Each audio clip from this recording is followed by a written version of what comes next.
Well, hello racing fans, and a warm welcome to our Gallop TV preview for Thursday, the 23rd of November, and we are previewing the Vaal racecourse in Vereeniging, and it is, just looking at it to make certain, yep, it is a 9-race card, so everything starts off in race number 2, and when we have a look at this race meeting, Alistair Cohen, our analyst, is going to take us through it. But before we begin with the race meeting, of course, the entire week is a build-up to what is one of the weekends on the South African racing calendar. We're building up to the Betway Summer Cup, and on Sunday, well, it's our first race meeting back at Hollywoodbets Kenilworth. So exciting times ahead for the weekend, but hopefully we can bank some cash to invest in that big pick six on Saturday, estimated to reach 10 million, and of course a quartet carryover to the feature race. We welcome Alistair Cohen to the show, and it is, you know, from Monday, Alistair, I've been really looking forward to this weekend. I can't wait for it to happen. Yeah, Deez, good day to you, good day to all the punters, the racing fans, all the viewers. This is really the calm before the storm, but I don't know if anyone's all that calm. I mean, if you look at this card at the Vaal and look to the card at Hollywoodbets Durbanville on Tuesday, you'd kind of scratch your head and say, well, you know, is there any reason to sort of get involved and anticipate this big weekend? But the answer is absolutely yes. I mean, I suppose all the good horses would be targeting the marquee race days. Hence, we've ended with what we've got this week. I mean, the same kind of goes for the Wednesday card at Hollywoodbets Greyville as well, because there's some nice races coming up through December with the Christmas Handicap, which we were talking about off air. So I guess, you know, things just build to a crescendo, and it's a huge bang this weekend. I love what people are doing in all provinces around the country, motivating what's going to be coming up throughout the season. I think the Betway Summer Cup shaping to be a great day, with some big 3-year-olds obviously based in Joburg that are going to be hanging around. It's a pity that Sandringham Summit and Main Defender have avoided each other. Would love to see them in the Johnson Workwear Dingons. And then as for the Sunday card at Hollywoodbets Kenilworth, I think, you know, the most exciting aspect about this weekend at Kenilworth is obviously the start of the summer festival, which is going to be magic. I can tell everyone that if you do want to get a position at the races, I highly recommend you do it as soon as possible. People are clamoring to come to the racecourse, and I don't blame them, just to see the changes, the step up, the standards that have been added, and the touches to Hollywoodbets Kenilworth. You know, it's been well documented. There have been various articles and videos that have done the rounds on social media, but I can guarantee you that there's so much going on, and you know what, it's only going to get bigger and better. There's still more to do, and there's a lot more coming. I mean, to the viewers that watch it on television, it won't look like much is done, but when you're in the building, I can promise you it'll be blown away. And when you know the plans that are afoot going forward, what this place is going to look like in the next 3 to 5 years, it's from a different planet. Well, let's call it the unveiling on Sunday. Not the finished product, as Alistair mentioned, but it is a process, and we'll see the first stage on Sunday. If you are at Hollywoodbets Kenilworth, well, all the more better. I'm sure there'll be footage of it that will be broadcast on the various channels. But if you're on course, I think that will be the best seat in the house. Race number 1, Alistair, on Thursday at the Vaal, over 1,400 meters, is a maiden plate for fillies and mares. And at the time of recording, I'm going to give you the horses in single figures. It does not form part of the exotic, so maybe you can help us with something here. Number 4 is at 6-1.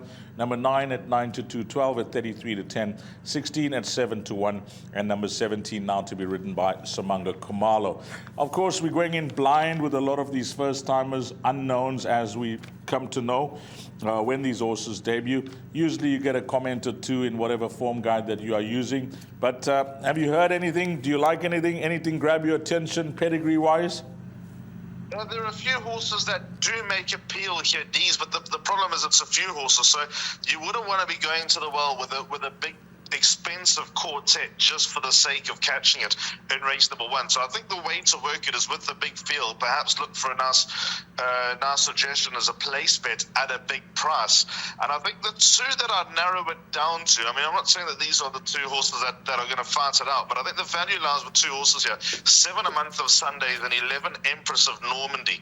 If you have a look at how the track is configured, high number draws should be suited at the Vaal because the outside rail is set at 0, so that generally means that after that high number draws should have an advantage. Although it's been dry, it's actually been very, very hot in Joburg over the last few days, and that trend is set to continue for the rest of the week, which is good news for those that are going to the Betway Summer Cup, that you shouldn't have any issue with overhead conditions. In fact, go there wearing as little as possible because I think the weather's going to be that warm. But anyway, the point is, it might level out as the day goes on as far as potential draw buys are concerned. But for the early part of the day, if you are looking to have a bet, you'd rather see a high number draw than a low number draw. 7 A Month of Sundays, although well beaten by Give Me Another first time out, Give Me Another could only beat was put in front of her, but she followed up with a commanding victory second time out. She's clearly feature race material. Genetically, she should be. Number 7 A Month of Sundays should step forward. Diane Stinger's horses are very rarely ready first time out, so there should be something to come from this daughter of Hat Puntana. And then number 11, Empress of Normandy. I was mildly encouraged with the 2 runs that she's put together.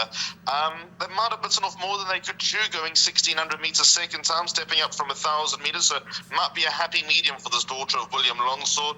Out of her first run to Empress Game, there have been a couple of winners straight out of that form line. Like I said last time, perhaps a little bit disappointing behind Global Trace, but I think that she'll run the same type of race, and that, if she finished 4th last time, she could finish 3rd or 4th this time. So those are the 2 horses that I'd have a look at having a placement. There might be a bit of value for those, but likely winners are plenty in this race. 3 Arctic Commander got to be near the top of the list, as is number 16 Spirited Girl. And as you mentioned, any support for first timers or anything that looks apparent well-being wise, take that into consideration. Yeah, it looks complicated with all these unknowns in the race, but as Alistair mentioned, you don't want to dig into that budget that you have for the day and let it all go on race number 1. But if you can try and get that quartet or trifecta with the minimum spin, I think you'll be in the green very quickly on this Thursday. Just Hollywoodbets anti-post number 12, Like a Butterfly, from 9 to 2 and to 33 to 10. The start of the Byport is race number 2. It's 1,400 meters, and this is at 1,300 hours, 1 o'clock. Number 1 at 5 to 1, 2 at 5 to 2. And then we got horse number 7 at 7 to 1, and number 15 is at 33 to 10. Well, I like the way Corne Spies, who went through that lull, Alistair, but his horses have seemed to have turned the corner now. I know that the 2 that traveled to KZN the other day, it was 100% strike rate for him. But even in the Highveld, they seem to be gaining some type of form now. They definitely are, Dees, and that's long overdue. I mean, it's almost become cliche over the years that Corne Spies with 2-year-olds is deadly. But I think he's sort of ventured away from getting really stuck into the 2-year-olds. If they show him, then there's obviously no issue running them early and getting them out there and winning their races that they're capable of doing. But I think Corne's taken a little bit of a step away from that type of attitude and looking for a little bit of longevity. So, the first juvenile race obviously comes up this Saturday. I think there's a Spies runner in there, if I'm not mistaken. Yeah, there is definitely a Spies runner in there. Chase Morjon rides it. But the point is, 5 years ago, the first juvenile race would have been a field of 10. Spies would have had 8 of them. So that just shows the change of attitude. So I think Corne is now starting to play the long game, and if that has been the change of vision in Corne, then there's every reason for what might have been a lull, but hopefully a controlled lull, knowing that the final product will be what he's hoping for, and signs of that at Hollywoodbets Scottsville on the weekend with both those horses, William Robertson and also the horse in the last race, 3 strands coming out and winning. I obviously know why you bring up Corne Spies, because he's got a chance here with number 15, Rockabis Mantova. I have to say this is a very, very, very shallow maiden piece. Rockabis Mantova has every chance. Gavin Lorena takes a ride. That is eye-catching. I don't like the form of the Work Riders maiden, but I don't like the form of this race either, so every chance that he'll go well. My top selection is number 1, Noble Metal. Have a look at that first run again. He was he was actually a tad unlucky and finished off his race very nicely, but he's been carded to run twice, and he has all sorts of demons in the starting stalls, the son of Canford Cliffs. If he's able to overcome those, then he's my top selection. I mean, sadly, I'm not going to know until they load if number one Noble Metal is going to behave in the stalls, but I think if he does and keeps a lid on it and everything goes according to plan, that he's the one they all need to beat. 2 Policy of Truth. First run is a gelding. If there's any type of improvement to come from him, he should also go well. And then this first time, number 10, High Q, makes appeal on pedigree. I remember this horse at the sale, the son of Master of My Fate, being out of a very good mare, Silver Mountain, who was trained by Candace Bass Robinson. And I remember him being a little bit on the small side, this number 10, High Q, but that doesn't mean they can't run. So I'll be looking around those horses, but number 1, Noble Metal, to me, makes the most appeal because I think he can step up, but he also has a couple of demons himself.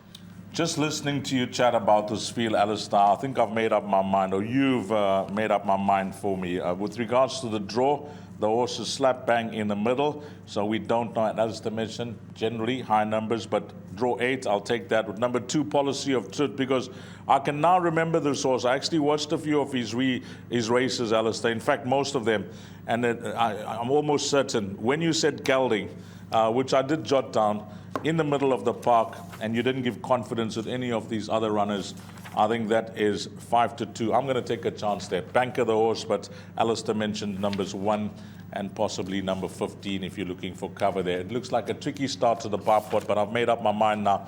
Just tells you. You just chat to somebody, and our analysts up in Gauteng for the Vaal and Turpentine, as we've come to know as Alistair, he's made my mind up. Race number 2. Race number 3, place accumulator, 13:35, 25-2. It's over 1,400 meters. How they're betting here. Again, a few first-timers in the race, which makes it tricky. But we got an 18-10 shot here. Let's see if there's confidence from Alistair. Number 3, Just Nuisance at 18-10. Number 11 at 8-1. Hollywoodbets, there's some outside money for a horse here called Pacific. Number 13 from 20-1 into 14-1. And then number 15, Tegan's Champ, also first-timer, 7-2. The race goer said, we'll take that. That's been punted into 22-10. So there's 2 horses that are finding support, one at the bottom end and the other one at the top end, Alistair. But I think I'd like to start with number 3, Just Nuisance, because the form is there, but the confidence is not there. Well, that's exactly the point, Steez. You've hit the nail on the head with this horse, Just Nuisance, because when you look at him, he's ready. There's no other way of putting it. He's ready to win. He looks the right horse on every conceivable piece of form. If you actually have a look at that last run to Copper Mist, I thought the form would work out well, but potentially not quite like this. Also ran 8th, Jury's out 1. Also ran 7th, 20 Drachmas, ran 2nd twice. Should have actually won last week. They also ran 4th, Green Garnet, ran 2nd. So the winner in waiting. The only disappointment was that horse Stunny Player, who ran 3rd and followed up with another 3rd behind Jury's out. But that form just completely turned around out of the run. So, excuse me. So the form has worked out nicely, but has Just Nuisance got a bit of a confidence issue that he's failing to put it together? I don't know. So I'm confident enough that he'll run the same type of race, but can you have a bet on a horse like this? I wouldn't with my money, but I suppose that the time is coming that he's going to get it right. So you'd want to be on the right side. The PA is my suggested bet, so he is most definitely in. My backup is number 11, Japanese Staff. Watch this horse closely, the son of Dan on Platina. And, you know, being a Dan on Platina out of a mare who was well performed, she won the Phillies Nursery, Virgo's Babe, with David Nevenhazen. I watched him first time out, and he looked very weak and immature and unsure of himself. And there was a noticeable change in the second start behind Kalida. Now, on the run to Kalida, Just Nuisance has got him 3.5 lengths held, but Japanese Star could take a step forward. First run as a gelding. There's the gelding factor again. Also, he's got what's perceived to be a better draw than number 3, Just Nuisance. So I think the deficit will at least close. Might not turn around, but at least close. So I've gone on with both horses, and then this horse Tegan's Champ. This is named after one of the Nassif's boys, Tegan. Gavin Larena, son of Gimme the Green Light. I respect the money, yards firing. If there's a follow through on the support, then put him in everything. And if you're going to follow a jockey, follow Philisandin Toli. Wow, that boy. I'm impressed, really impressed. after the midweek meeting at Hollywoodbets Durbanville. Chance rights are even falling into his hands. When it's going your way, it's certainly going your way. Keep going. Sunday, race number 4, pick 6, 1600 meters, fillies and mares, 90 handicap. This is the big one at 14.10. Maybe you can take a percentage of this pick 6 and use your profit to invest on Saturday. Betting number 2, 5-1, 3, 11-2. Number 4, On the Horizon is her name. She's trading at 16-10. 5 is at 6-1. And then we got Mike de Cox runner number 10. That is at 4-1.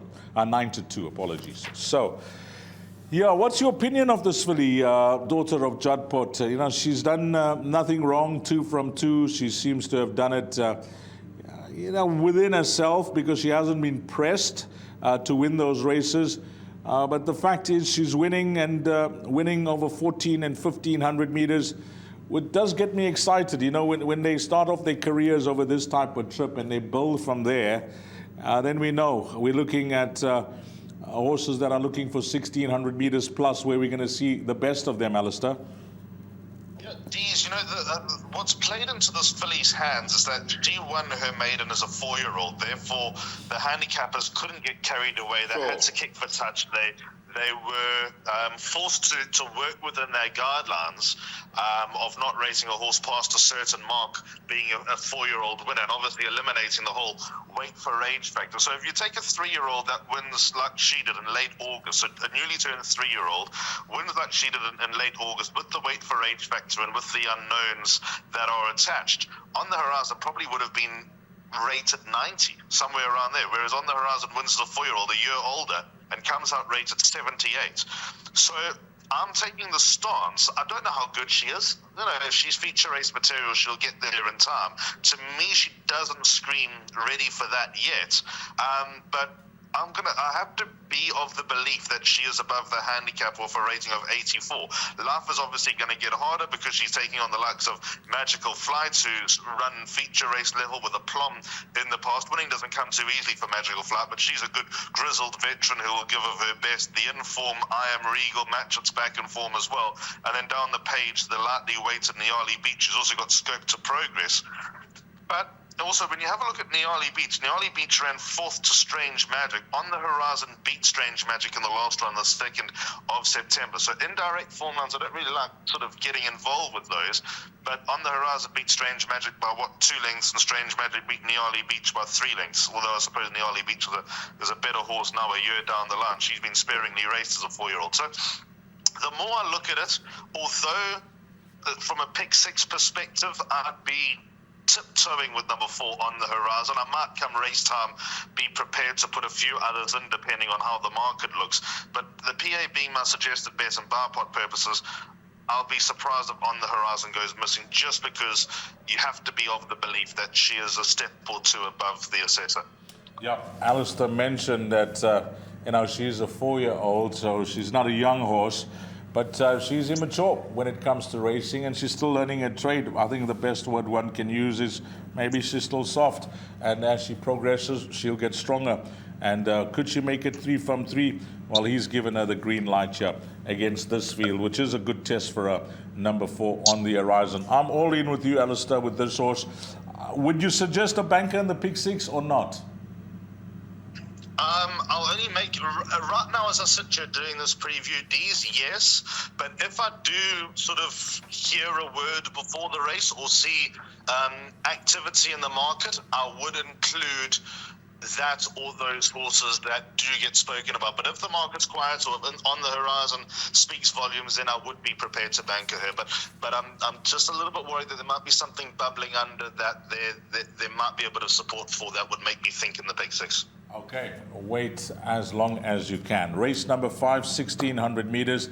Yeah, what I often do, I mean, they're just waving away from what we're talking about, which is the race card. But I often do the middle legs, races. If it's a 9-race card, races 5, 6, 7, and 8. And I always seem to leave the last race and the first race, right to the end to fill in my numbers. So basically what I'm saying is work out a jackpot and then your pick six follows. Race number 5, 14:45 at 1:45. How are they betting here? Number 2 is at 18-10. Number 3 is at 9-2, 6 at 5-1, 7 at 8-1, 8 at 5-1, and then it is it's double figures the balance. There's a lot of form updates here, Alistair. Nothing to write home about, but I'll read them out. Number 11 was 11 beating 10 lengths by Midnight Caller. And then 12 and 13 ran in the same race behind Back to the Future, finishing 9th and 13 respectively, beaten 7 lengths and 12 lengths respectively. So those are the form updates there. Use it, don't use it, but they definitely have to be included in whatever form you are studying if you don't know what happened last time out when these horses raced. Where are we going here? The one thing that, I don't know what happened here, but maybe you got an explanation. I never made a call or anything to find out. How are the riding arrangements for this race? Because I see it's not an apprentice handicap. Do you know anything? Okay, so I'm glad you went there because this is a big gripe of Mondays. Yes. This is for apprentices and young jockeys. I thought so as to much. answer your question, how are the riding engagements done? They're drawn out of a hat by Yes. Robert Moore. Now, I don't have a problem with the concept because there are 9 apprentices on rotation, and this is a 13-runner race. Now, it's a non-negotiable that apprentices need their races. They're all over the world. If you watch the UK, they're often apprentice handicaps. Yes. South Africa, due to COVID, just don't have enough apprentices riding at the moment. Now, that will build in the next year or two. I believe there's some very promising young apprentices at the academy based at Summerveld, etc. But for now, this is the issue that we have. Now, because 13 trainers accepted, and it's for apprentices and young jockeys, they got the 9 apprentices, that's fine. But then they've got to work backwards and fill the other 4 rides. So we're in a situation here with Kabelo Matsanyani, who left the academy, 2 years ago. Long so time. therefore, sort of the next off the conveyor belt, we got the Hollywoodbets Durbanville winning jockey riding against apprentices. Sure. So that's what we left with here. Now, and he's carrying 52 kilos on a horse that's at a big price, who I've put into the place accumulator on that logic only. Do I like Storm Jewel? No. On form, no, not at all. She's undersuffered. There's very little going for her, other than the fact that Kabelo Matsanyani takes her out. So that's why she's in. So if people think I'm mad, that's why. And the same logic applies really for number 10, Beguiling. She's got a little bit more in her favour. She's dropping in trip. That might be a little bit of a benefit because her only win came over this course and distance. She's won from 1 over a mile and gets the services of Pila Sunday and Paulie, who, as you say, is ripping up trees all over the country. So those are 2 horses at a big price that I am putting in. The 2 most natural horses in this race are 2 Mary's Green Lights and 6 Queen Bomey. So I've got 4 horses in my PA. That's how much I don't like these races. And by the way, there's another one later on the card where I've done the same. So 2 Mary's Green Lights on the back of a maiden win. I didn't really like her last time. The market suggested that there wasn't much going on, but she was still able to beat John Wick. I like enough of what I saw to think that she can back it up, especially at a race at this level. And then number 6, Queen Bomey. I think if you put Give Me Another versus Mary's Green Lights, I think Give Me Another would absolutely smash Mary's Green Light, but the point is Queen Bomey 4 lengths to Give Me Another. I think that's going to put her in the race, especially with James De Harbour on board. I mean, if there's one guy well worth his claim at the moment, James De Harbour and Trent Mayhew of the 4-kilo claim, they're very dangerous. Okay, you heard it from Alistair, and thanks for that explanation. I thought it was something like that, but you've given it to us. And that's why you've included horse number 12, Alistair mentioned. He's including a horse that's, I think he's trading at around 50-1, if I'm not mistaken, when I saw that. But you can't leave the experience out in number 12, he mentions. Okay, race number 6, 2,400 meters, merit-weighted 74 handicap. At the time of recording, the 2 horses that are scratched are the Habib runners, numbers 2 and 5. Betting, number 1, 15-10. Then we go to, that is it, is that it? Yeah, 15-10. I just want to double check that. But that horse is definitely trading at 15-10. Number 9, a form update there, beaten 6, 2 lengths behind Little Prince. This race, this horse, absolute value. We know that, he's going to run solid. We know how he races.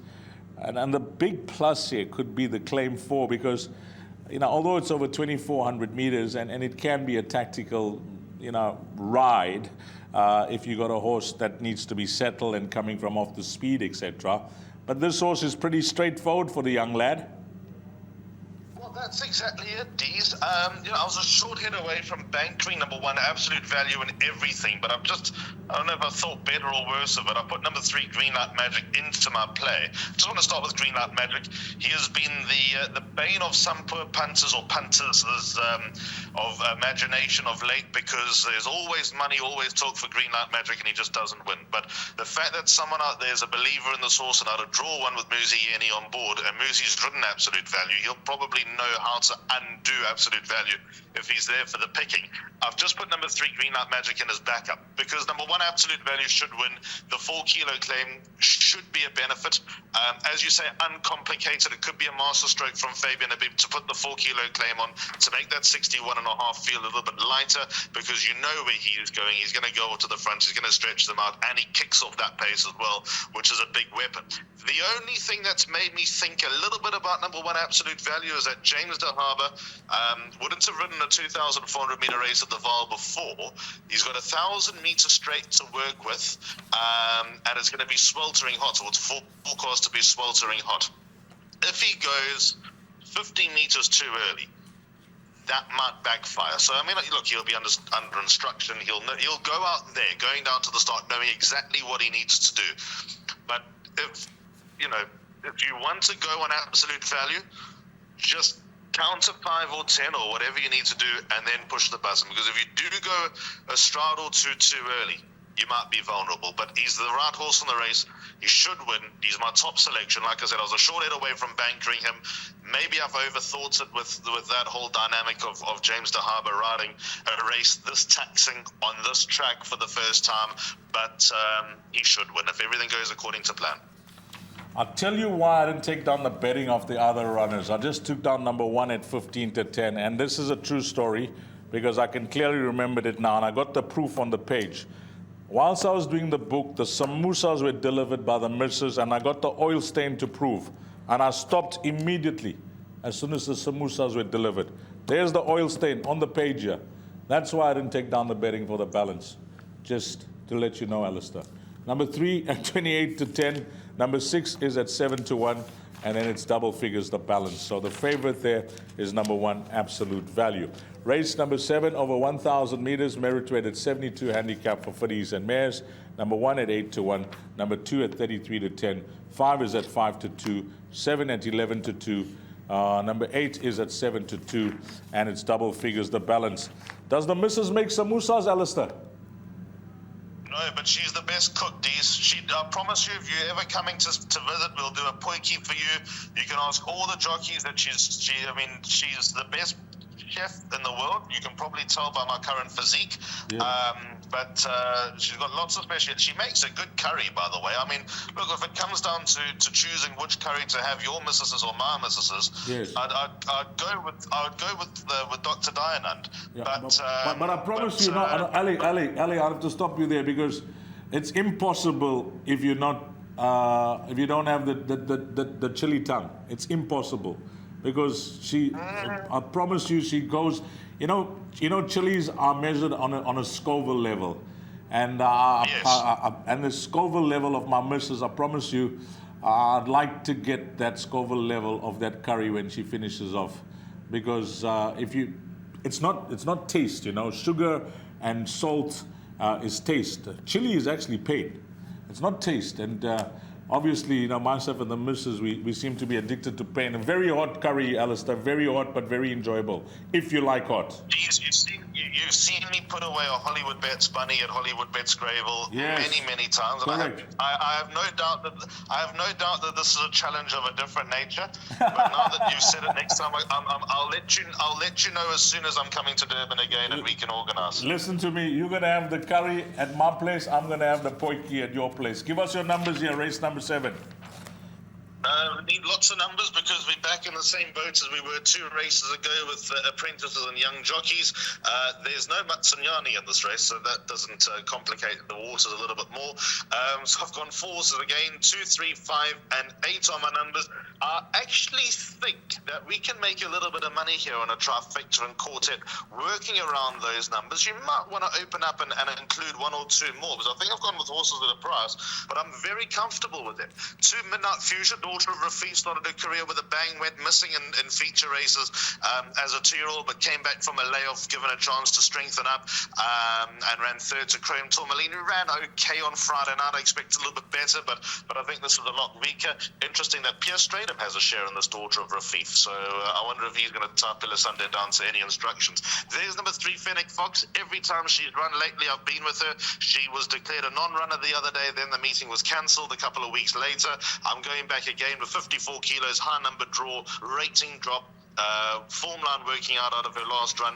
I like number 3, Fennec Fox, to be the value in the race. 5, Beat Gown, beat Cornwall last time. Cornwall came out and franked that form on Friday night with Caden Brewer and Robin Klaassen. So 5, Beat Gown, although had Cornwall not won, I actually would have left Beat It Going out. But because Cornwall has come out and won, I'm going to trust her to run well again. And number 8, In the Ether, who I liked last time out, fast finishing second to Life Goes On. I expect her to back it up with another nice run. So the winner comes from one of those 4 horses, and I'm thinking of a way to make money in the trifecta and quartet, revolving those numbers into a winning combination.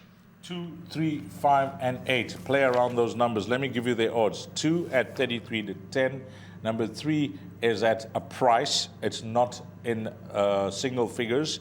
Number 5 at 5 to 2, and 8 at 7 to 2. So the kicker there is number 3, Phoenix Fox. On to race number 8, the penultimate race on the card. 1,200 meters the distance. A meritoried 101 handicap. Quality here. It's an average rating of 98. How they betting? Number 1 at 4 to 1, 2 at 7 to 2, 3 at 5 to 1, number 6 at 3 to 1, and number 9, Power Broker, at 9 to 2. I'll tell you what, the other day, I don't know if, you may have even called it, what's that horse of Vaal, IC Blast or something, at Hollywoodbets Durbanville. I made that a good thing, but I promise you, I looked so hard at the Abdicator, and I looked again, and I just said, no. Can't come back to its best form, and I went for the speed in the race, and it lost. It didn't even finish in the top 3. Now, I have the same feeling with this horse. All the speed in the world, the horse to catch, the horse to fetch, but, I'm not confident now. It's amazing, I watch races and then I just go off certain horses. And I watched that race at Hollywoodbets Durbanville, and I made my play this horse when this book just came out. But now I'm off the horse. And the only reason I can give you is what I saw at Hollywoodbets Durbanville the other day. It's amazing. It's 2 different centers. It's 2 different horses. There's no form lines to compare against. I just get the feeling that the horse is going to get beat. Which horse is that, Dees? That horse, the horse I'm speaking about is Black Egret. Sorry, Black Egret. I was going for this similar type of profile to that horse in Hollywoodbets Durbanville, IC Blast. So, Fourie was on it, the latter part of the race meeting. I think it was a penultimate race on the card where Brett Crawford's runner won, the number 1 horse. Didn't win for a long time. That formula, that race. Yeah. He won on the Abdicator, went on debut and bounced back. Correct, the Abdicator. Yeah. And now that race just, it influenced me in my thinking with this race, because I like this horse, number 6, Black Egret. Don't ask me how, but that's what. It's amazing. It's amazing how gun shy you. I mean, I know exactly where you're coming from, and I know that a lot of punters will as well, except for those that are probably strong-minded enough not to be bothered. I mean, I'll watch a race in the UK, see a horse. Like, if I had to watch a horse in the UK go flat out and get rolled, I'll start thinking, well, surely absolute value can't do that. Sure. I mean, that's how you. Sure. That's how you'll think. It's amazing how stuff like that gets into your head for no reason at all. Sure. Black Egret and Ozenker, number 6 and 1, in that order are my 2 horses here. Black Egret just continues to climb up the ladder. He got given 3 points for being a loser last time to Raven Black, but for me, Raven Black's got feature race material written all over him. Power Broker and Black Egret renew rivalry, funny enough, and Power Broker has got him absolutely stone cold at the weights, but Power Broker is not the easiest to trust. And then you also get, like I said, Black Egret, who just seems to be in the form of his life. So I think Black Egret might be up to the task here, Dees. Muzi Yanni takes her out for Clinton Binder. I said it once, I said it a few times over the last 6 weeks or so. For me, the most informed trainer in South Africa is Clinton Binder, closely followed by Louis Goosen at the moment, funny enough. He's flying. But number 6, Black Egret, I like what he's bringing to the table at the moment. He just seems to be developing into a nice racehorse. There's little I can do to put people off him. And then number 1, Ozenker, I like what he brings to the table as well. He might have been a touch-out gun last time in the listed Golden Loom when Dice beat him. Dice has a live chance to turn over main defender in the Merchants on Saturday. Low number draw might be a little bit of a concern for number 1, Ozenker, but he's got enough pace to get across. I think that he possibly will. So if there is going to be a danger to number 6, Black Egret, 1, Ozenker, but in the pick 6, just chuck in number 9, Power Broker as well. That last one was just too bad to be true. There is a form update there, Alistair. Ran second behind Cornwall. Yeah, ran second behind Cornwall. That was on the 17th of November. Obviously, this form guide. Correct. Yeah, that's a nice form, but the form update. So if you like that horse and you think that it's gonna run, how many days are we talking about? 6 days? Yep, 6 days later. If you think that the Tony Peters stable is gonna run the horse again, so. I'm also onto that horse, number 9, Power Broker. Okay, some food for thought there from Alistair Cohen. We close off the 9th at 17:05. It's a late start to the race meeting, late end to the rate meeting, and an early start. 1,200 meters, merit weighted 75 handicap. How are they betting here? Number 1 at 9-2, 5 at 9-2, 6 at 8-1. Number 7 is at 5-1. Wow, I was on course last time out. I'm going to talk about that victory. 9 at 5-1, 10 at 8-1, and double figures the balance. I must tell you, I was super impressed the way Simanga Kamala handled this horse last time out. Not that he doesn't know the horse, but the way he asked this horse to quicken, and he made that field look very ordinary. I think he loved the conditions on the day, and just down the middle, shifted to the inside, and that was it. And against this type of field, if this horse has to repeat what I saw last time out, it's 2 different tracks altogether, though, Alistair. But he doesn't seem to be out of place at this course, just having a look at his record. But if he can repeat that last start, Alistair, you know, for 68 to a 74, some may say maybe a too hefty a penalty. But I think he deserved that penalty the way he won. I think he deserved that penalty as well. These, as you say, he made them look ordinary. I think that's the capability of After Hours. People have sat and waited for this horse to come back to life because he's shown on occasion that he can put that type of performance together. But it's the same type of field for me. As you say, it's not like he's lost at the Vaal. He's probably better on the classic track than he is anywhere else. But, for me, classic track, and you just want to draw on the classic track. And down the straights, there shouldn't be a hell of a lot of difference. It's not like he's going to. You get certain horses that travel the extra half an hour down the R59 and just don't handle the Vaal at all, and vice versa. Going back up to Turfentine, that also Lucky Udalaka's Duke of Sussex just loathes Turfentine, but at home he's a different horse. But what I'm getting to is that After Hours, doesn't drop his bundle at either course. He runs his races, and then on a going day he can do what he did last time out. I think he's up to it again, Dees. I must be honest. I think the price of 5-1 is actually quite generous. Like I said, he takes on the same type of field. Even if you go back to the run on the 3rd of October, he finished in front of Written in Stone and Here With Me. So he's got quite a lot of the field held. Simanga Kamala riding for St. John Gray, that'll roll back the memories of Dance with the Devil. So 7 After Hours is my top selection. I'll back him up there in the PA with number 5, Lulu's Boy. I've been a fan of this horse. He's done me favours in the past. Dennis Schwartz gets the most out of the son of Byword. Kurbis Roo is the trainer. Penultimate start on the Turfentine inside track from a slightly deep draw. Richard Faree got him up there, and he only folded the deck into the final few strides when getting run down by Meteoric, and again followed up with a nice run to Vaal, who, that horse is just astonishing. What Clinton Binder's doing with that horse is unimaginable. So there's a good case that you can make for number 5, Lulu's Boy. I think number 7 After Hours is the one they all need to beat, but if he does, it's not like he goes missing number 7 After Hours. That's probably hard. That's being a bit harsh on him. But if After Hours does have a horse to worry about, I'd be most concerned about number 5, Lulu's Boy. Well, we all have our system of finding winners or finding selections in the exotics.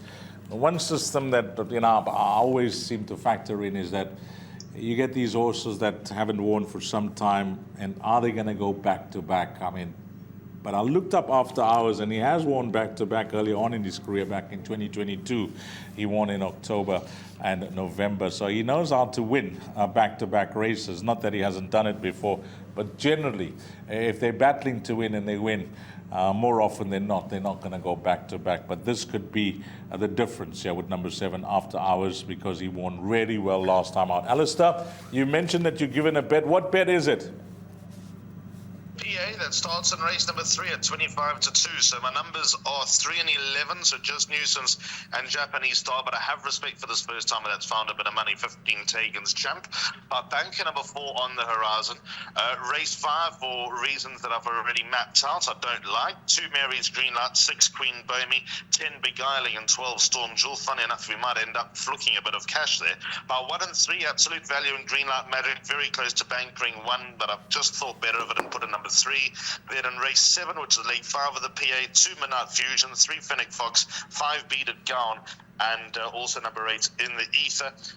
1 and 6 Oz and Kerr and Black Egrets, and then the final leg of the place accumulator, 5 and 7 Lulu's Boy and After Hours. It's a hefty, well, not hefty, but it's a place accumulator where I'm looking for a few results, and I think you might get some. Well, Alistair, it's always a pleasure. Beside racing, when discussing the card with you, it's this, that, and everything else. Always a pleasure, Alistair, and wish you well, because this will be my last Gallop TV preview show in some time. It is a busy time of the year when it comes to golf, etc. So I've taken a few days off, and I'll be back early December. But you enjoy it this weekend, and all the best at Hollywoodbets Durbanville. Kenilworth, apologies. Sure, Dees, well, we might end up there. No, thanks for that. I got a little bit worried there, but then obviously I remembered what you're up to. So, thanks for the wishes. Enjoy your time with all your mates, and we'll chat soon. Thanks a lot, Alistair Cohen. And on behalf of the Gallop TV team, to you, the valued racing fan, Alistair Cohen, myself, Dees Dynan. Until we meet again, you have a wonderful day's racing, and your build-up may be a profitable one to this weekend. Until we meet again, you take care. Salani Gashle.